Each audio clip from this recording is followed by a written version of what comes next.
But first, President Trump putting violent left-wing activists on notice, vowing to sign an executive order this week to dismantle what he calls domestic terrorism networks after weeks of turmoil across America.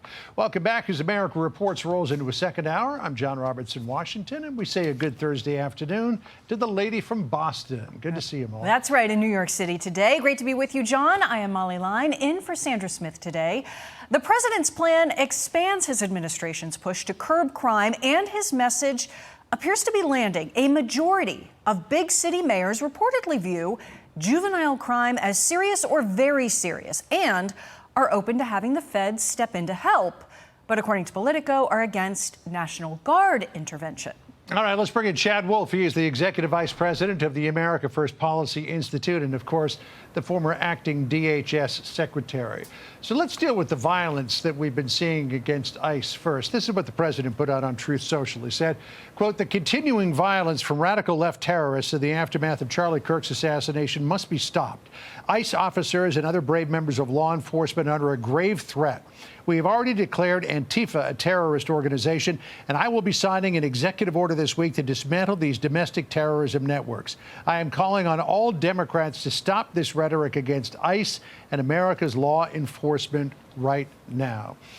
This idea of dismantling domestic terrorism networks, a lot of the stuff is ad hoc, a lot of it is lone wolves. How effective do you think that might be? Well, I think what this signals is the president's focus on this issue and making sure that the Department of Justice, the FBI, and others are also focused on this.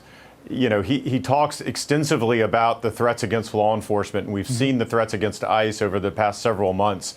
And I think, you know, and everyone's calling for the left and others to stop the rhetoric, right? Stop referring to them as Nazis and others. But I think the president's saying that's not enough. I'm going to have to go a step further, and it's not enough just to stop the rhetoric. We're now going to have to go after, prosecute, dismantle these types of organizations that are fostering this. Now, as you indicated, the challenge is some of them are not as organized as others. And how do you exactly go about dismantling that? I think that's what you'll see in this next executive order that he's talking about. Yeah, well, certainly the rhetoric from the left has been something that's been highlighted. And Democrats are saying, hey, wait a minute, don't point the finger of blame at us. But listen to what Governor Gavin Newsom said at the Colbert Show on Tuesday night, just hours before the Dallas shooting.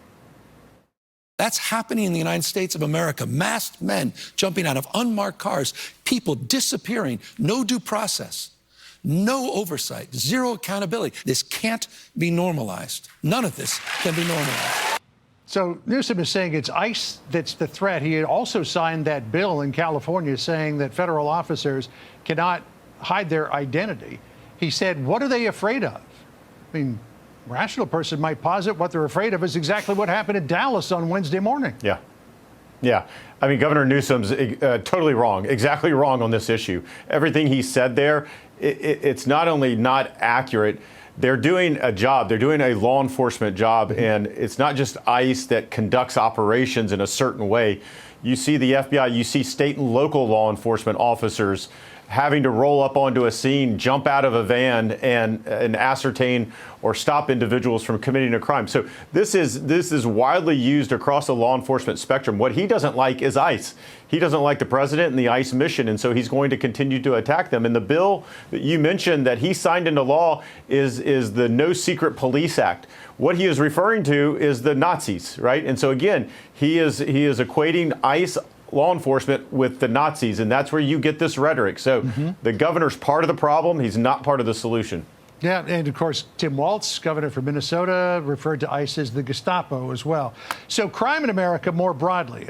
Democratic governors, Democratic mayors have been pushing back against the president's initiatives to try to lower the crime rate, but they can't help but take note of new polling that shows that Democrats are way underwater on this. This is a new Reuters Ipsos poll that found 20% of people believe that the Democrats have a better plan for crime. 40% of people think that the Republicans have a better plan for crime. Democrats have got to be looking at this saying, oh, there goes another election issue their way. Well, I think that's right. And the president is exactly right on this issue, but it's just common sense. And he talks about this, right? Which is if you have dangerous cities, you need to surge resources. You need more police on the street, making sure that you're addressing that. You don't need to send social workers in there to try to figure out what's going on. And so I think a lot of these blue city mayors are saying, okay, I get it now. And now I hear, well, we want more ATF or we want more FBI. We don't want more National Guard. Well, I would say that the president is winning on this issue. Because he's moved the national debate into, well, now you're actually requesting federal law enforcement to come in. We can differ on whether that should be Bureau or National Guard, but before, 2 months ago, 3 months ago, they weren't even asking for that. So I think they're starting to see that the federal government, President Trump and his administration, can actually be very helpful here. Yeah, Republicans are winning on crime, and as I said, I don't think Democrats can help but take notice. Chad, good to catch up with you today. Appreciate it. Thank you. Hey, it's Will Kane. Click here to subscribe to the Fox News channel on YouTube. It's the best way to get our latest interviews and highlights. And click to subscribe to the Will Kane podcast for full episodes right now.